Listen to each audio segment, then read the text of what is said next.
This channel is supported by TrueFire. TrueFire is an online library of lessons from some of my favourite players. There's thousands of lessons on there. You can use the promo code JNC40 to get 40% off of any of their courses.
Okay, I wanted to quickly look at some strategies for kind of lead tones, as I think this is a question that I see crop up on the Facebook group, particularly yesterday. A chap, I think Jay, was asking about kind of tips for lead tones. So I've got this preset here.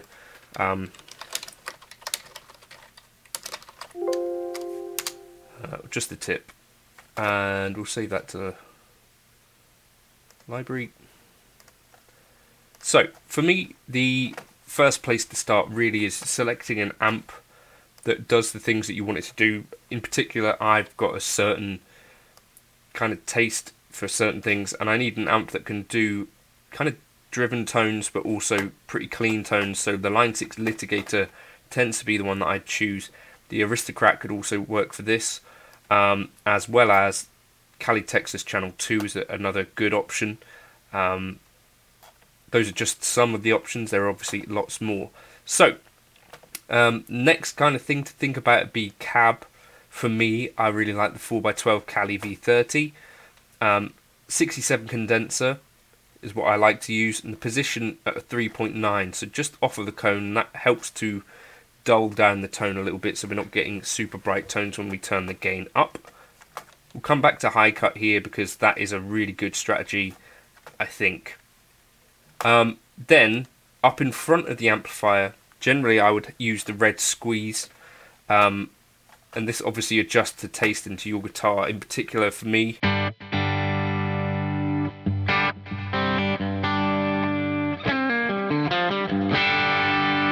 you can see that's not actually doing too much in the way of gain reduction, but it is giving us quite a significant boost up front.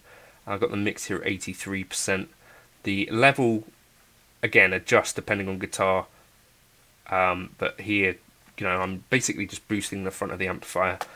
Okay, so, and then delay-wise for me, a dual delay works, I think, for me quite nicely. 375 on the left, 500 on the right works fine. I up the feedback personally to about 70 and 71, and then the mix for me would be somewhere between 18 and 23 depending on situation. Obviously, if you're worried about getting lost in a mix, keeping that delay slightly lower would be a good idea. But if you want that feeling of sustain and that kind of soaring kind of thing going on, then delay can be a really big part of a good lead sound. Also here, for me, I tend to use the low-high shelf EQ. And whilst this looks kind of extreme,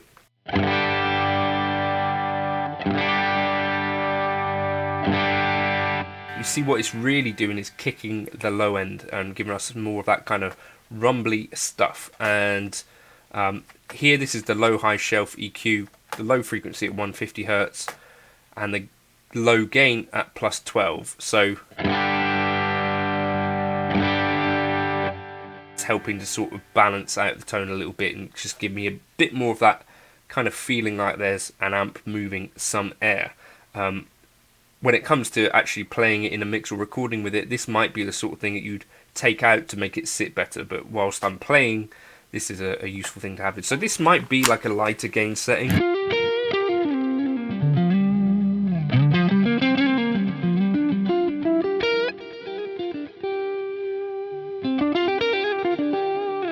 And one other thing to bear in mind, your gate can really affect feel on this stuff.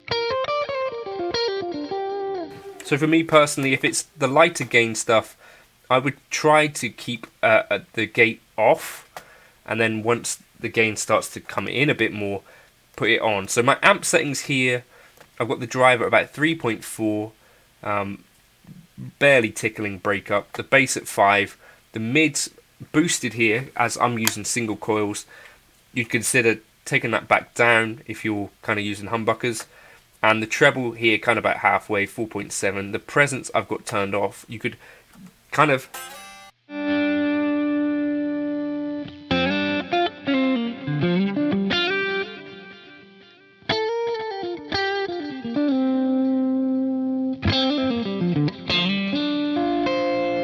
but I think if you're not careful with the high frequencies for lead tones, that's where you can get that kind of ice picky thing going on, and the opposite I think of what a lot of people kind of are looking for with a lead tone, where it's kind of thick and sustaining. Anyway, so then medium gain, and this is what I mean, you're going to need a noise gate for this sort of thing, and I say medium, it's quite a lot, although that should be off. Let's just save to library. Yes, and so compressor into our amp, and here our amp settings have changed slightly. We've got the drive at 9, the treble at 2, and the channel volume at 8.5.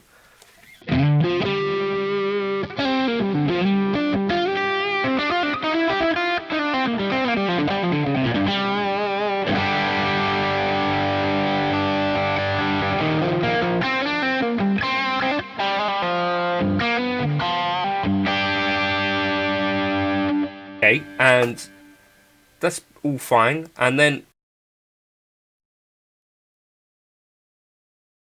using this level again with your monitor and Helix native like this, I typically would sit about 2 meters away. That's where you normally see me recording from the computer screen, particularly because I'm using single coils.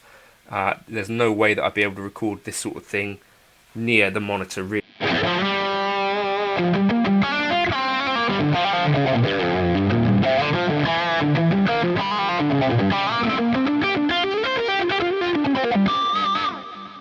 Okay, so I use the Top Secret OD because that doesn't have too much of a mid push.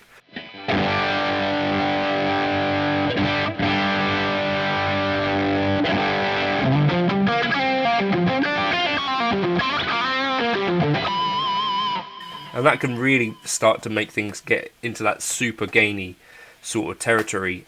So that's kind of 3 levels of gain there. If I'm finding things muddy with the Helix,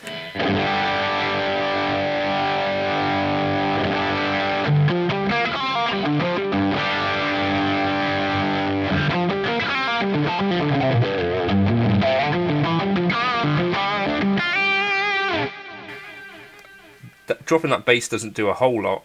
What might be more effective might be this kind of thing, if we were to jump in, add another EQ block,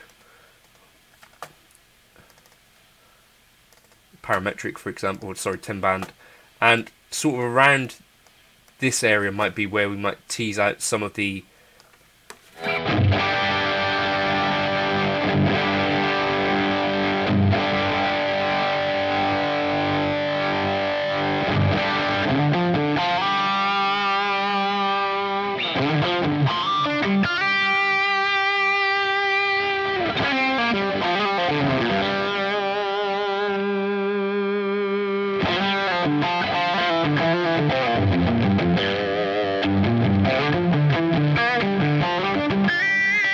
and 2K maybe for a bit more clarity. So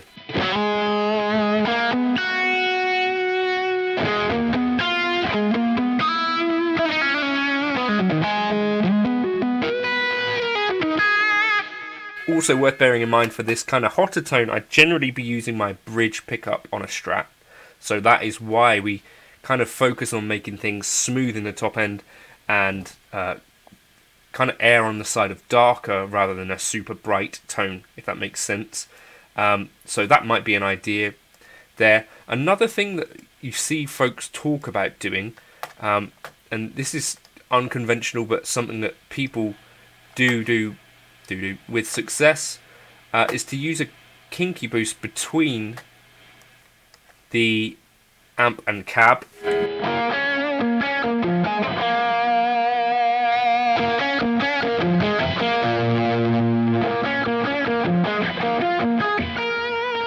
When you hear what that is really doing is quite a lot of high cut. So if you're liking the sound of that, this is an idea. Start to bring this high cut down so that you're really starting to rein in the treble.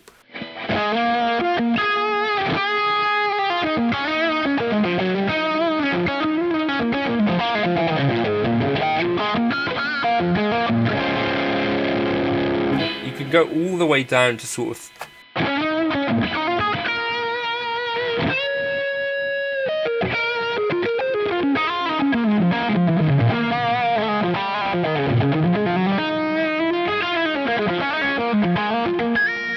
that for me is the best tonal shaping thing in general for lead tones, and kind of set it to where it sounds and sits.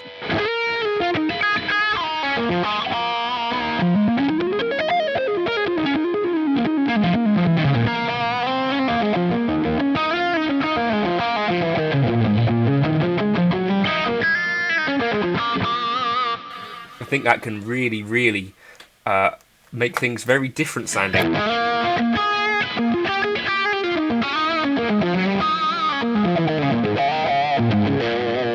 Particularly if you're getting the feeling like, oh, this seems like quite digital sounding to me, and if I'm knowing that this is going to go in front of a PA or in my in-ears, I'd be starting sort of at 4 kilohertz, because I know that what's going to happen through those systems is that these things are going to sound, for some reason, very bright based on experience.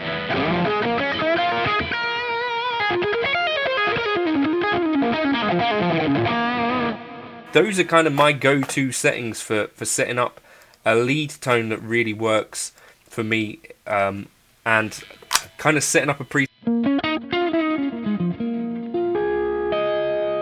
has these levels of gain can really help. If I'm not using as much gain, I will open up this high cut.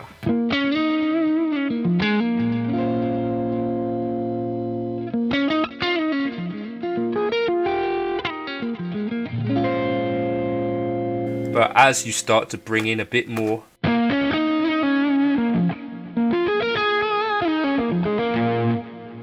using that high cut as a way to sort of rein in those top end frequencies, I think makes a lot of sense, especially when you start really cranking the gain and you're essentially sending like white noise through your cab.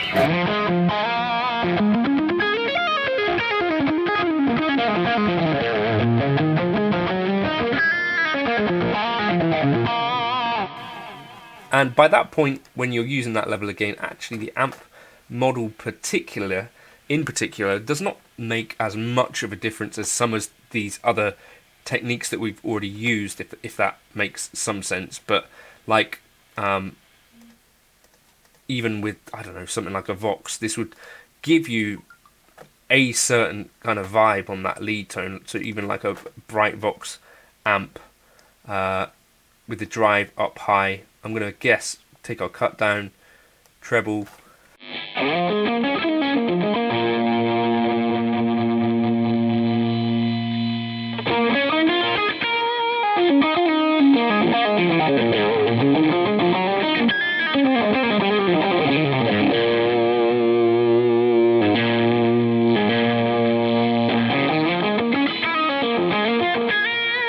So yeah, you get the idea there that essentially those things that we're doing are going to make quite a big difference.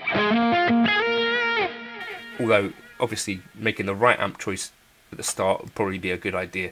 So those are just some tips based on what I've seen people kind of asking about, and hopefully that could help one or two of you guys. I'll drop this into the Gumroad folder, and yeah, that'll be in the general Gumroad folder if you want to check out that preset. That's what I was using in the intro. Catch you in another video soon. Cheers.